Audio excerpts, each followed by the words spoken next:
मैं विश्वास करती थी कि शादी हमेशा के लिए होता है। निष्ठा, विश्वास। जब तक मैंने अपने पति को नहीं पकड़ा था कि वह मेरे साथ चीटिंग कर रहा था। मैं केक लेकर अपने पति के पास आई थी। उस दिन हमारी शादी की सालगिरह थी। मैंने पति को एक दूसरी लड़की के साथ बिस्तर में देख लिया, जिससे मेरे पैरों तले से जमीन निकल गई। मेरा नाम इशिका अग्रवाल है। मैं एक बार में बैठे बैठे शराब पी रही थी, बिल्कुल टूटी हुई थी। मेरे लिए जिन लेकर आओ। तभी एक आदमी मेरे सामने गिलास लेकर आया। यह तुम्हारी ड्रिंक है। नशे की हालत में मैंने उस ड्रिंक को ले लिया। ड्रिंक में जाने क्या मिला हुआ था। मैं अपने होश खोने लगी। लड़खड़ाते हुए मैं चलने लगी और एक लंबे चौड़े हैंडसम आदमी से टकराई। वह किसी से फोन पर बात कर रहा था। फोन नीचे करके मुझे देखने लगा। उसकी तरफ देखकर कही, प्लीज मेरी मदद करो। उसने मुझे थाम लिया क्योंकि मैं लड़खड़ा रही थी। ठीक है, उसने कहा। तभी पीछे से एक आदमी आ गया। कहा, मेरी गर्लफ्रेंड के लिए माफी चाहता हूँ, वह शराब को हैंडल नहीं कर पाती है। ठीक है ना, चलो बेड में चलते हैं बेबी। मैं इतने नशे में थी, मुझे सुनाई तो दे रहा था। मैं कुछ करने के हालात में नहीं थी, बस उस आदमी की आंखों में देख रही थी। उसने कहा, तुम्हारे पास 3 सेकंड है, इस लड़की का नाम बताओ। 1 2 3। वह आदमी घबराकर भागने लगा और उसका असिस्टेंट पीछे पीछे उस आदमी को पकड़ने गया। अब हम दोनों ही रह गए थे। वो मेरी आंखों में देख रहा था। क्या तुम ठीक हो? तुम्हें अस्पताल लेकर चलता हूँ। मैं इस हद तक टूट चुकी थी। मैंने उसके होठों पर अपने होंठ रख दिए, उसे चूमने लगी। किस करते हुए वह आदमी मुझे कमरे के अंदर लेकर आया।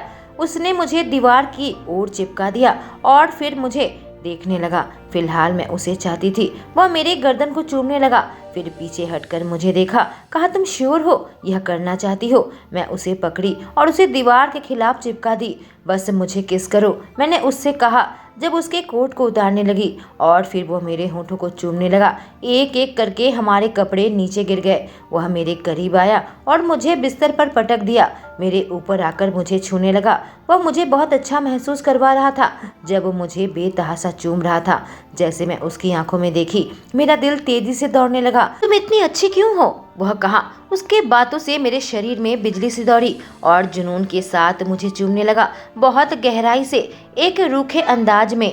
वह मुझे पाने के लिए बेकरार था। मैं उसे नीचे करके उसके ऊपर आ गई और उसके एक्साइटमेंट को महसूस कर सकती थी। यकीन नहीं आ रहा यह हो रहा है, मैंने कहा। मेरे दिल की धड़कन यह सोच सोच कर बढ़ रही थी कि मैं शादीशुदा हूँ। बस मेरे पति ने मेरे दिल को तोड़ दिया था। मैंने उसके मजबूत कंधों को पकड़ लिया। उसके हाथ मेरे शरीर में रेंगने लगे। वह मेरे अंदर समा गया। जिस तरीके से मुझे देख रहा था, मैं बुरी तरीके से उलझी हुई थी। उसकी आंखों में मुझे एक दर्द और मनोरंजन नजर आ रहा था। तुम्हें अच्छा महसूस हो रहा है? वह पूछा। मुझे नहीं पता और कितनी बर्दाश्त कर सकती हूँ, मैंने कहा जब मैं साथ में आसमान में तैर रही थी। तुम कमाल की हो, वह कहा। मेरे पेट में अनोखा सा एहसास होने लगा। ऐसा लग रहा था वह मेरी आत्मा को देख सकता है। मैंने देखा वह किस तरीके से मेरे साथ संतुष्ट था। ऐसा लग रहा था मैं किसी तरीके से उससे जुड़ गई हूँ। उससे पहले कि मुझे एहसास होता कि हमने क्या कर डाला, मैं गहरी नींद में समा गई। सुबह मेरी आंख खुली तो मैं बेहद हैरत में रह गई थी। इधर उधर अपनी नजरें दौड़ाई। यह मैं किस कमरे में हूँ? सर भारी भारी लग रहा था। मैं याद करने की कोशिश कर रही थी। जब अपने कवर को हटाई, समझ में आया कि मैंने क्या भूल की है। मेरे पति ने मेरे साथ चीटिंग किया था और उसके बदले मैं इस आदमी के साथ, हे भगवान। मैं खड़ी हो गई और अपने कपड़े पहनने लगी। शीशे में खुद को देख रही थी। तभी किसी के खांसने की आवाज आई। मेरा मुंह खुला का खुला रह गया। मैंने जैसे ही पलट कर देखी, मेरे सामने वो हैंडसम नौजवान खड़ा था, बस एक टॉवल में। जब उसके सीने में मैं नजर दौड़ाई, उसके मसल्स देखकर मेरे अंदर जज्बात उमड़ने लगे। तो मैं जाग गई, उसने कहा, जब मेरा ध्यान बस उसके जिस्म पर था। और फिर मैं उसकी आंखों में देखी। उसके होठों पर एक नखरे की मुस्कान थी। हाँ, मैं उठ गई। मुझे देर हो रही है, मुझे जाना होगा, मैं उससे कही। अपने जैकेट की बटन बंद कर रही थी। 1 मिनट रुको, तुम ऐसे ही चली जाओगी? उसने कहा। ओ हाँ, सही कहा तुमने, कहकर मैं अपने पर्स से 10,000 रुपए निकाली और उसकी ओर बढ़ा दी। वह हल्का सा हंसा। देखो, मैं इस काम में नहीं हूँ, पर इतना काफी होना चाहिए। ठीक कहा ना, मैं उससे कही। पिछली रात बस एक गलती थी, चलो ऐसे नाटक करते हैं कि यह हुआ ही नहीं है। मैं निकल कर अपने डैड को कॉल की। डैड, आपको याद है ना, मेरे पति के साथ हमारी कंपनी का कोलैबोरेशन हुआ था, उसे कैंसिल कर दीजिए और मेरे लिए एक लॉयर इंतजाम कीजिए। मैं उस घटिया इंसान को तलाक देना चाहती रहती हूँ। जब तक मैं चलकर अपने ससुराल में आई, मेरा पति, मेरे सास और उसकी गर्लफ्रेंड सब मेरा इंतजार कर रहे थे। मैं हैरत में थी। मेरी सास कहने लगी, वाह, किसी ने बहुत अच्छी रात गुजारी है। सही कहा ना? मैंने कहा, बकवास बंद कीजिए। मैं सीधे तलाक के कागजात अपने पति को पकड़ाई। इसे साइन करो, फिर अपनी गर्लफ्रेंड के साथ बिना ग्लानि के करते रहना। मैं गुस्से से अपने पति को वो कागजात पकड़ाई। तलाक के लिए तुम मेरी कंपनी का आधा हिस्सा चाहती हो? तुम बिल्कुल पागल हो गई हो, मेरे पति ने कहा। मैंने कहा, मेरा उस पर पूरा हक है, मैंने मेहनत करी है। 1 मिनट रुको, इसे देखो, कहकर मेरे पति की गर्लफ्रेंड ने मेरे हाथ में कुछ तस्वीर पकड़ाई। क्या ऐसे तुमने कंपनी बनाई है? उन तस्वीरों को देखकर मेरी आंखें फटी की फटी रह गई। यह उसी आदमी के साथ होटल के लॉबी में ली गई तस्वीर थी जब मैं उसके बाहों में थी, उसे चूम रही थी।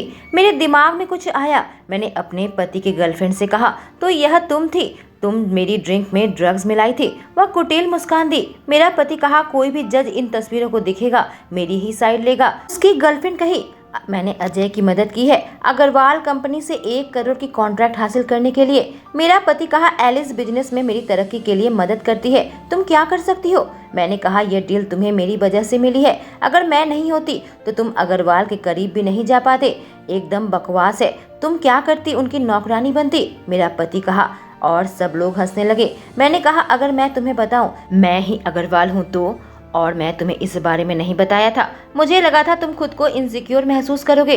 तुम्हें कैसे लगता है मेहता ग्रुप इतनी जल्दी उन्नति कर रहा है? मेरी सास मेरा मजाक उड़ाते हुए कही, बकवास बंद करो। अग्रवाल ग्रुप इस शहर का सबसे बड़ा ग्रुप है और तुम उनके लायक नहीं हो। अजय, इस औरत को घर से बाहर फेंक दो। वह मेरे पति से कही। हाँ जरूर माँ, मेरा पति जवाब दिया। यह लो, इसमें 5 लाख है, तुम्हारी जिंदगी चलाने के लिए काफी होगा। मेरा पति अपना कार्ड दिया जिसे मैंने फेंक दिया। मेरी सास मुझ पर हाथ उठाने गई। घटिया औरत कहेगी। मैंने उनका हाथ पकड़ लिया। अपने पैसे भीख समझकर अपने पास रखो। फिर मैं अपने पति और उसकी गर्लफ्रेंड से कही, तुम दोनों को बहुत मुबारक हो, तुम दोनों जिंदगी भर साथ रहो और तुम्हें बच्चे कभी ना हो। मेरी सास अटैची पकड़ाकर मुझे घर से निकाल दी। मैं घर के बाहर खड़ी थी, सोच रही थी क्या करूं। तभी एक आदमी आकर रुका।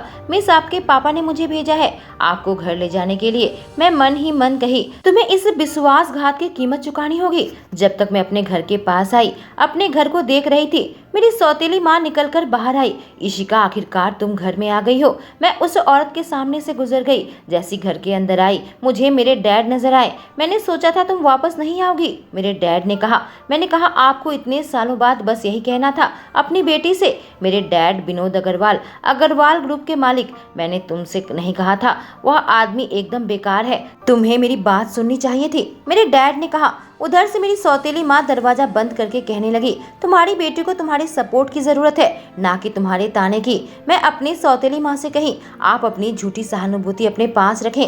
इशिका, बहुत हो गया, सरिता तुम्हारी परवाह करती है। मुझे यह सुनकर हंसी आ गई। मेरे पापा कहने लगे, तुम हमेशा इसका विरोध क्यों करती हो? मैंने कहा, अगर इसकी वजह से नहीं होता तो मेरी माँ भी जिंदा होती। तुम्हारी माँ की मौत का सरिता के साथ कोई लेना देना नहीं है, मेरे डैड ने कहा। सब ठीक है विनोद, इसके साथ इतने कड़े तरीके से बर्ताव करने की जरूरत नहीं है, मेरी सौतेली माँ ने कहा। तभी वह बाहर देखकर कही, राजवीर वापस आ गया है। मेरे डैड ने कहा, अब जब तुम वापस आ गई हो, यह अच्छा समय है अपने सौतेले भाई से मिलो। तुम दोनों को मिलजुल कर रहना चाहिए। तभी दरवाजा खुला। राजवीर, सामने एक आदमी अंदर आया। मुझे माफ कीजिएगा मिस्टर अग्रवाल, छोटे मालिक को एक बहुत जरूरी मीटिंग अटेंड करनी थी। हालांकि उन्होंने मिस अग्रवाल को एक गिफ्ट भेजा है अपना अफसोस जताने के लिए। मुझे एक बॉक्स दिया, मैं खोल कर देखी, उसमें एक हीरो की नेकलेस थी। मैंने कहा, बहुत अच्छा, तुम्हारा बेटा इस कंपनी फंड का अच्छा इस्तेमाल करता है। इशिका, मेरे डैड ने कहा, राजवीर ने इस कंपनी को बहुत योगदान दिया है, उसने सब चीज खुद कमाया है। बहुत अच्छी टाइमिंग है, अब मैं वापस आ गई हूँ, आप मुझे कंपनी को टेक ओवर करने दे, मैंने डैड से कहा। मेरे डैड ने कहा, मैं जानता हूँ तुम क्या सोच रही हो, अपने सौतेले भाई को अकेला छोड़ दो और तुम घर पर रहो। कहानी राजवीर की जुबानी। आज सुबह जब मैं घर के अंदर कदम रखा, मेरी माँ कोई तस्वीर साफ कर रही थी। मैं अपनी माँ के करीब आया। हे मम्मी, हे बेटा। मेरी माँ मुझे गले मिली। मैं सोफे में बैठ गया। मेरी माँ बैठकर कही, कैसे हो तुम? फोटो फ्रेम सामने रखी। लगता है मेरा काम प्रेमी बेटा अपने लिए गर्लफ्रेंड ढूंढ लिया है, मेरी माँ मेरे गले में देखते हुए कही। और वह प्यारी सी लड़की की याद आने लगी जो कल रात मुझे क्लब में मिली थी जब मैं वहाँ बिजनेस के सिलसिले में गया था। मैं खुद को रोक नहीं पाया था जब वो मुझे चूमने लगी। तभी घर का बटलर कहा, घर के ऊपर वाली स्वीट साफ सुथरा कर दिया गया है जैसा कि आपने कहा था। थैंक यू श्याम, मेरी माँ उससे कहा। मैंने पूछा, माँ आप ऊपर वाला कमरा साफ सुथरा क्यों करवा रही हो? वह तो सालों से खाली है। मैं हैरत में था। मेरी माँ कही वो तुम्हारे सौतेली बहन के लिए है। उसने सारा रिश्ता तोड़ लिया था जब उसके पापा ने मुझसे शादी की थी, पर वह अब आखिरकार घर वापस आ रही है। मैं मुस्कुराने लगा, कहा क्या वह असली दुनिया में टिक नहीं पाई? कम ऑन, ऐसा मत कहो बेटा, उसकी तस्वीर देखो, वह सच में कमाल की खूबसूरत है, कहकर माँ मुझे उसकी फोटो फ्रेम दिखाने लगी। मैंने अपनी माँ को रोक लिया। मैं एक बिगड़ी हुई सौतेली बहन में बिल्कुल भी इंटरेस्टेड नहीं। ठीक है, कहकर मेरी माँ तस्वीर को अलग हटा दी। मैंने कहा, माँ कल्पना कीजिए कोई लड़की आपके साथ सोती हो और उसके बाद आपको पैसे देती हो, इसका क्या मतलब होता है? रात की लड़की के बारे में सोचने लगा। मेरी माँ हंसने लगी। ओ हनी, वह सोचती है कि तुम किसी तरीके के एस्कॉर्ट हो। मैं अपनी आंखें घुमाने लगा। मेरी माँ कही, बेटा उसने सचमुच तुम्हें मोहित कर लिया और मैं उस लड़की के ख्यालों में खो गया। अभी कुछ पल पहले असिस्टेंट मेरे पास आया। जब मैं गाड़ी से उतरा, मेरा असिस्टेंट पीछे पीछे आ गया। कहने लगा, मैंने सोचा था तुम अपने रहस्यमयी सौतेली बहन से आज मिलने वाले हो। मेरे बिना ही उसे काफी अटेंशन मिला होगा। मैंने कहा, मैं उस बिगड़ैल लड़की से मिलना नहीं चाहता। फिर मैंने उससे पूछा, क्या कल रात वाली लड़की के बारे में कुछ पता चला? दरअसल आपको उसके बारे में पूछना बंद कर देना चाहिए। पता चला कि वह शादीशुदा है। मेरे असिस्टेंट ने कहा, शादीशुदा? मैं दोहराया। मुझे बहुत बड़ा झटका लगा। कहानी इशिका की जुबानी। मैं अपने घर से ऑफिस के लिए निकल रही थी। अचानक मेरी नजर मेरी सौतेली माँ पर पड़ गई जो किसी को कॉल करने वाली थी। मैंने कहा, क्या पहले ही अपने बेटे को चेतावनी देने जा रही हो? वह मेरी तरफ देखी, बोली, ऐसी बात नहीं है। मैंने कहा, तुम मेरे डैड को बेवकूफ बना सकती हो, मुझे नहीं। मेरे मम्मी पापा ने इस कंपनी को मेहनत से खड़ा किया है और मैं इसे तुम्हारे हाथ नहीं लगने दूंगी, कहकर मैं अपने ऑफिस के सामने आ गई थी। मैं अपने ऑफिस के अंदर जैसे ही आई, एक लड़की मुझे रोक ली। 1 मिनट रुको, तुम अपने बच्चों के पीटीए मीटिंग के लिए सेकंड हैंड कपड़े ढूंढ रही हो तो वह अगली बिल्डिंग में है। मैं मन ही मन सोचने लगी, मैं बहुत लंबे समय के लिए चली गई थी। यहाँ के लोग अब मुझे नहीं पहचानते। दरअसल मैं कहने गई, एक दूसरी लड़की कही, तुम एक बंजारा हो। हे भगवान, इस लड़की के कपड़े तो देखो। वह लड़की हंसकर कहने लगी, यह अग्रवाल ग्रुप है और सीईओ आज वीआईपी से मिलने वाले हैं, इसलिए यहाँ से निकल जाओ इससे पहले कि हम निकाल दे। वह लड़की कही। मैं मन ही मन सोचने लगी, तो मैं बस यहाँ एक विजिटर हूँ, देखो बॉस आ गए हैं। एक लड़की ने कहा। जैसे ही मैंने नजर उठाकर देखी, मेरे पैरों तले से जमीन निकल गई। सूट बूट पहने, सनग्लास लगाए एक आदमी फोन पर बात करते हुए आ रहा था। उसका चेहरा देखते ही मुझे रात की बात याद आने लगी जब वह आदमी जुनूनी तरीके से मुझे चूम रहा था। मैंने उसे 10,000 रुपए दिए थे। यह पक्का वही आदमी है। कहानी राजवीर की जुबानी। मेरी माँ मेरे ऑफिस में आ गई। तुम्हें पक्का घर आना चाहिए, कहकर वह गिफ्ट मेरे सामने रख दी जो मैंने अपनी सौतेली बहन के लिए खरीदा था। मैंने कहा, लेकिन यह बहुत महंगा है। तो क्या तुम्हें वह लड़की दोबारा मिली? मेरी माँ ने पूछा। मैं चुप हो गया। क्या कहता कि वह लड़की शादीशुदा है? कोई बात नहीं, एक न एक दिन तुम्हें कोई मिलेगी, कहकर मेरी माँ अपना हाथ मेरे हाथ में रखी। मैंने कहा, माँ क्या तुम बंद कर सकती हो? मैं कोई बच्चा नहीं हूँ और किसने कहा कि मैं उसे पसंद करता हूँ? मेरी माँ कही, ठीक है कोई बात नहीं, तुम्हारी सौतेली बहन यहाँ पर आई हुई है और हम दोनों उसका यहाँ स्वागत करने वाले हैं। कोई बहाना नहीं, चलो मेरे साथ। मैं उठकर खड़ा हो गया। हम ऑफिस के कॉरिडोर में चल रहे थे। मेरी माँ कोट और टाई ठीक करने लगी। तो ठीक है, जब तुम इशिका से मिलोगे, कहकर मेरी माँ कुछ समझा रही थी। किसी ने मेरा हाथ पकड़कर एक कमरे के अंदर मुझे खींच लिया। जैसे ही उस शख्स पर मेरी नजर पड़ी, मेरे दिल की धड़कनें तेज हो गई। तुम यहाँ क्या कर रही हो? वही रात वाली लड़की थी। तुम कितने लंबे समय से उसके साथ हो? वह लड़की पूछी। क्या? मैं हैरत से पूछा। वह मेरे माँ के बारे में बात कर रही थी। तुम्हें पता भी है वह कौन है? और तुम्हारी हिम्मत कैसे हुई? तुम यहाँ पर उसके साथ ऐसा कैसे कर रहे हो? तुम घटिया आदमी, लड़की कही। मुझे यकीन नहीं आ रहा था। मैं इस स्कॉट के साथ सोई थी जिसके साथ वह भी। मुझे घिन आ रही है। उसे देखकर हंसने लगा। कहा, तुम्हें पता है एक औरत एक मर्द के साथ सोई थी जो उसका पति नहीं है तो उसे दूसरों पर पत्थर नहीं फेंकना चाहिए। क्या तुम मेरा पीछा कर रहे थे? वो गुस्से से कही। आजकल सूचना बहुत आसानी से मिल जाती है। मैंने उससे कहा, तुम्हें कोई आइडिया नहीं है मेरे साथ क्या हुआ था? वह लड़की कही। तुम्हें कोई अधिकार नहीं है मुझे जांचने का। मैं उसका उपहास करने लगा। तो तुम मेरे बारे में सब कुछ जानती हो? हाँ, तुम पक्का जानती हो। तुम सोचती हो कि मैं एक एस्कॉर्ट हूँ, सही कहा ना? नहीं हो क्या? वह पूछी। हाँ जरूर, मैं उसका उपहास किया।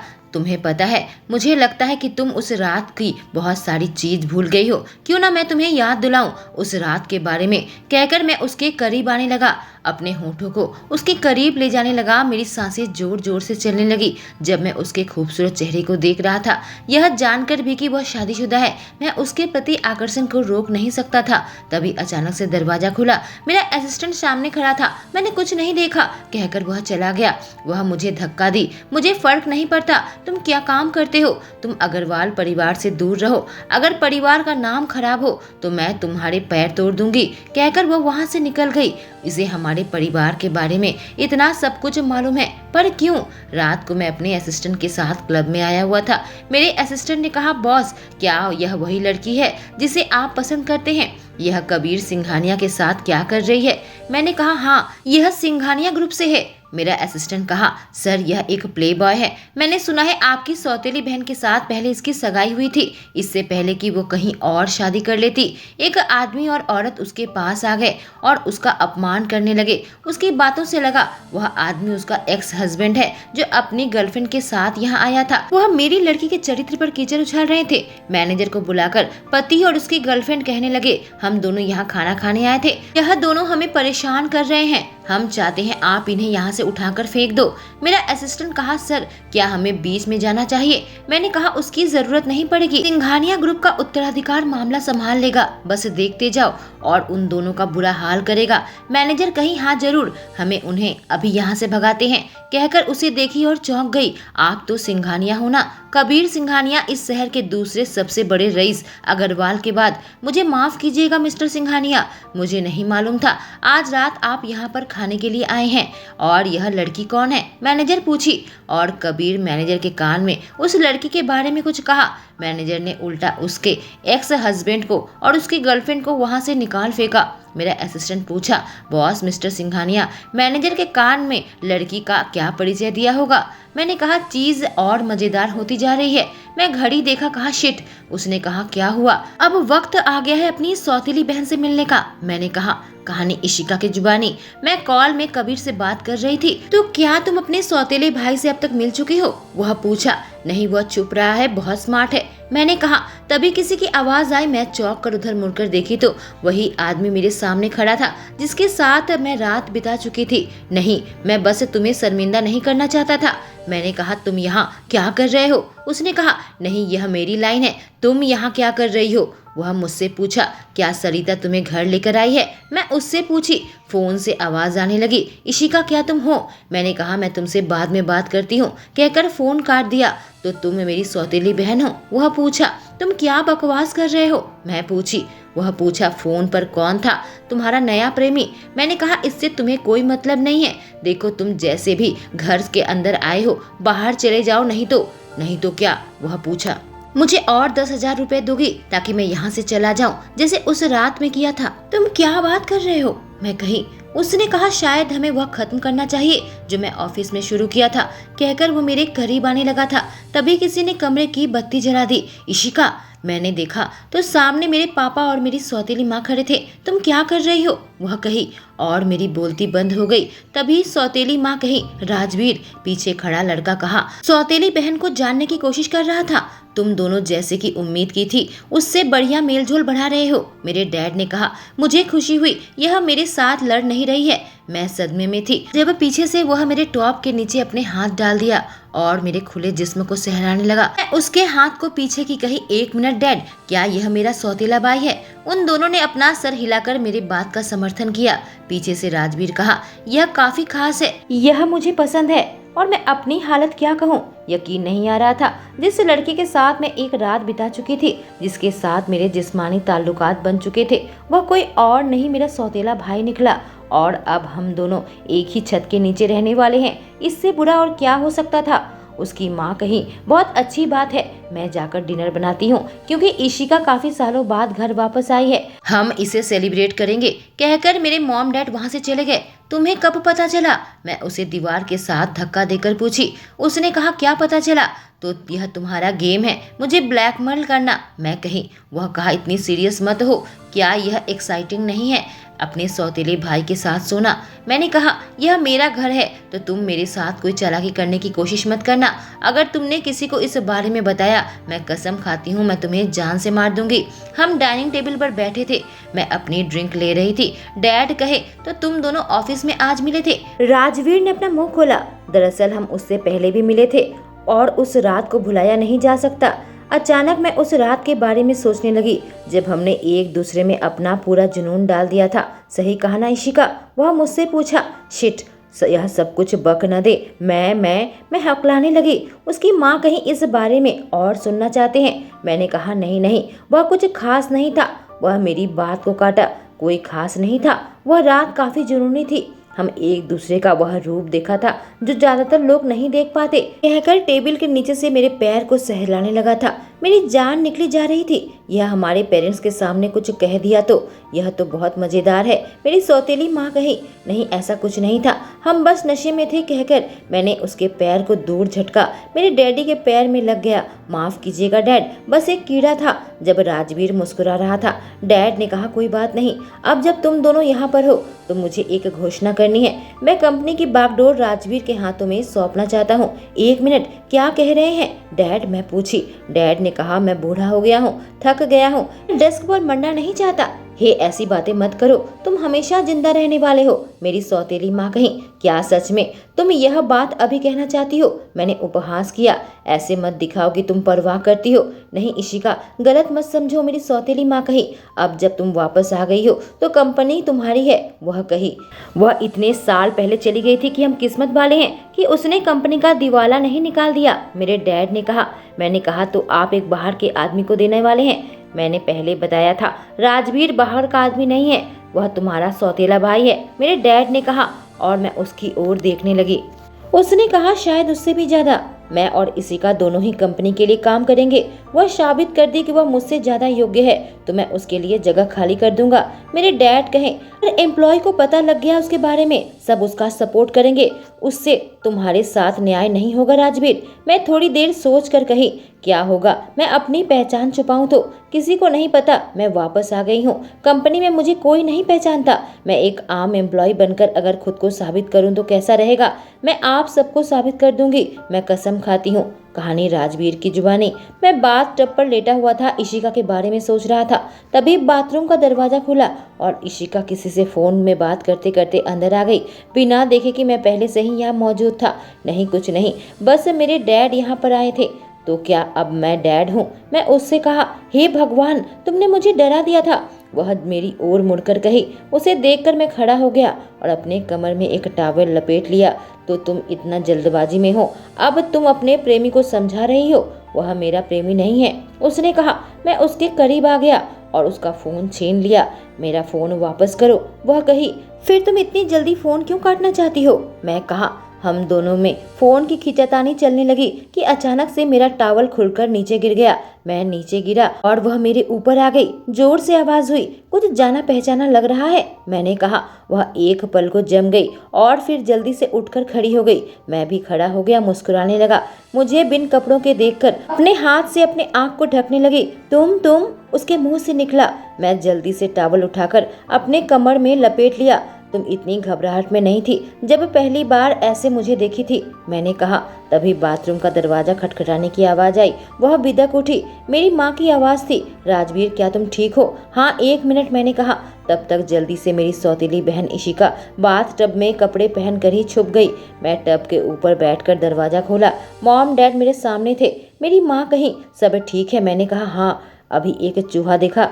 मेरी माँ कही, हे भगवान विनोद, मुझे चूहे से नफरत है। मैं अपना हाथ धीरे धीरे पीछे लेकर गया और इशिका के कान को हाथ लगाने लगा। धीरे धीरे अपने हाथ उसके गाल में, उसके होठों तक लेकर गया। कहा, अगर वह चूहिया भीख मांगेगी तो मैं उसे जीने दूंगा। क्या? मेरी माँ कही जब मैं इशिका के होठों पर अपने अंगूठा से रगड़ रहा था। मैंने कहा, फिक्र मत करो, मैं इसका ध्यान रखूंगा। मैं इशिका के चेहरे को सहलाते हुए कहा। मेरे सौतेले डैड ने कहा, ठीक है तुम स्टडी में आ जाना जब एक बार कपड़े बदल लो तो। मैंने कहा, ठीक है। मम्मी पापा के जाते ही मैं उसके साथ बाथ टब के अंदर आ गया। कहा, तुम ऐसे खेली जैसे कि तुम एक डूबता हुआ चूहा हो। वह मेरा हाथ पकड़कर मुझे अंदर खींच ली। अब डूबता हुआ चूहा कौन है? कभी भी किसी औरत के साथ उलझना मत। तुम्हें इसका अफसोस रहेगा।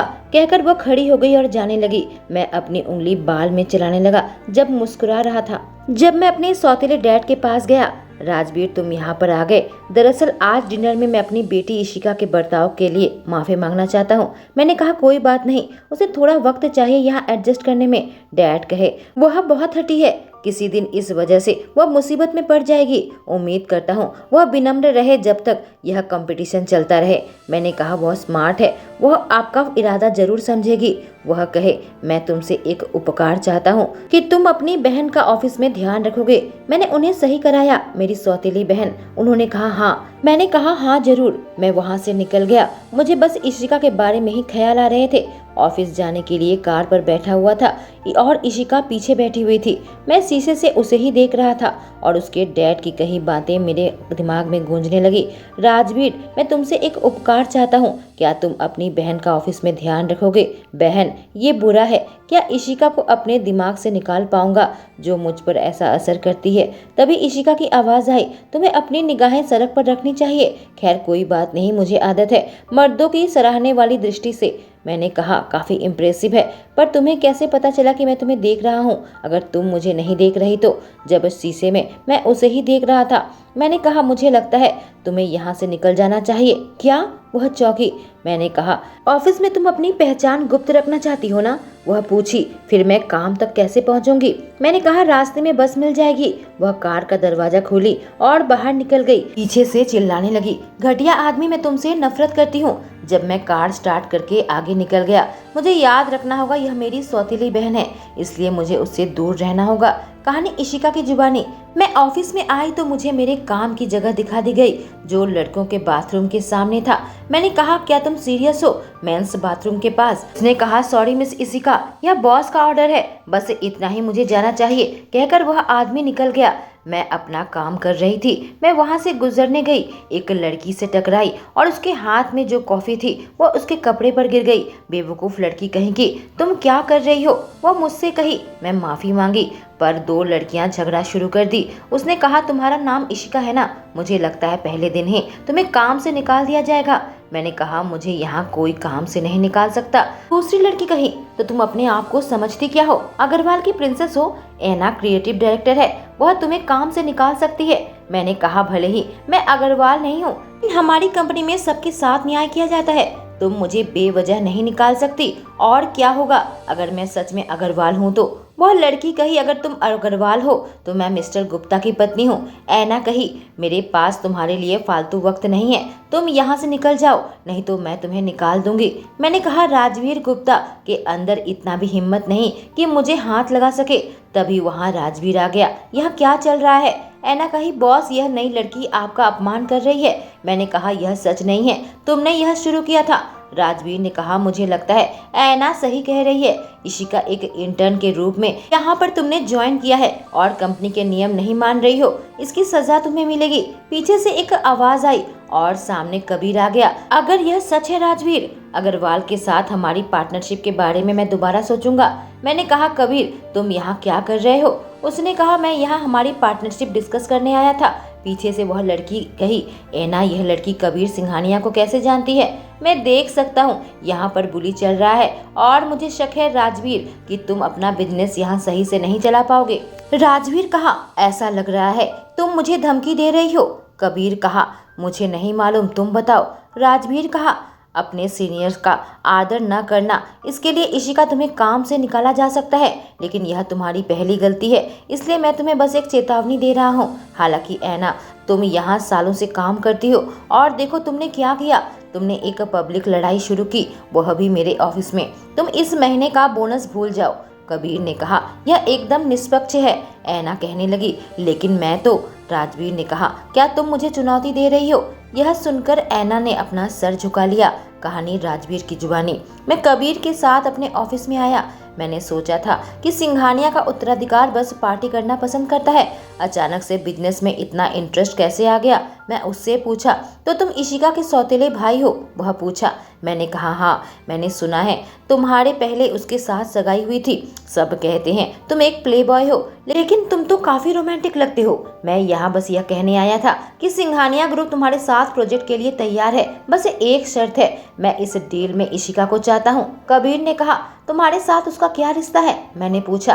तुम्हें इसकी परवाह क्यों है? कबीर कहा। मैंने कहा, वो मेरी सौतेली बहन है। उसने कहा, क्या इतना ही है या कुछ और? तुम्हें क्या पता है? मैं पूछा। उसने कहा, तुम इस तरह से रिएक्ट कर रहे हो, तुम्हें ऐसा नहीं लगता क्या? लोग सोच सकते हैं कि वो तुम्हारी गर्लफ्रेंड है या कुछ ऐसा ही। हम दोनों पहले सगाई कर चुके थे, लेकिन उसके बाद उसने शादी कर ली थी और अब जब उसका तलाक हो गया है तो मैं उससे शादी करूंगा, इस बार सच में, क्योंकि मैं उससे प्यार करता हूँ। कबीर ने कहा, और तुम ऐसा कैसे सोच सकते हो कि तुम अग्रवाल के लायक हो? मैंने उसे चुनौती दी। हम दोनों एक दूसरे के आंखों में घूर रहे थे, तभी उधर से आवाज आई, तुम दोनों क्या कर रहे हो? सामने इशिका खड़ी थी। मैंने उससे कहा, क्या तुम कुछ चाहती हो? उसने कहा, मुझे एक नया डेस्क चाहिए। मैंने पूछा, क्यों? उसने कहा, क्यों? क्योंकि वह लड़कों के बाथरूम के सामने है। मैंने कहा, हाँ। उसने कहा, क्या तुम यह जानबूझकर कर रहे हो? क्या तुम इतने डरे हुए हो कि मुझसे हार जाओगे? मैंने कहा, तुमने कहा था तुम खुद को साबित करना चाहती हो, इसलिए मैं चुनौती बढ़ा रहा हूँ। कबीर कहा, तुम चाहो तो सिंघानिया के साथ भी काम कर सकती हो, क्योंकि हम पार्टनरशिप करने वाले हैं, एक गहरे संबंध बनेंगे। मैंने तुरंत काटा, नहीं, मुझे मंजूर नहीं है। अगर तुम हार न मान लो तो देखो इशिका, खेल में अपने नियम होते हैं। मैंने बस कठिनाइयों को बढ़ाया है, लेकिन अगर तुम बेईमानी करना चाहती हो, कहकर मैं कबीर की ओर इशारा किया और फिर जाकर पीछे मुड़कर खिड़की से बाहर देखने लगा। वह पीछे से आ गई और मुझे धक्का दी, जिसे देखकर कबीर हंसने लगा और मेरे चेहरे पर भी एक मनोरंजन की मुस्कान थी। नहीं, चलो यह करते हैं, कहकर वह मुझे उंगली दिखाते हुए वहां से चली गई। अपनी बिगड़ैल सौतेली बहन को जानने से पहले मैं उसे पसंद तक नहीं करता था और अब सब कुछ बदल चुका है। मैं इशिका को पसंद करता हूँ। क्या वह मेरे लिए महसूस करती है? क्या कबीर मेरे रास्ते की दीवार है या उससे भी बड़ी दीवार यह है हमारा रिश्ता? हम दोनों सौतेले भाई बहन हैं। मेरा दिमाग पूरी तरीके से उलझ कर रह गया था। दोस्तों, क्या होगा इस कहानी का अंजाम? जानने के लिए इस कहानी के आखिरी भाग में मेरे साथ बने रहें। अगर आपको ये कहानी पसंद आई हो तो लाइक कमेंट करना ना भूलें। Thank you.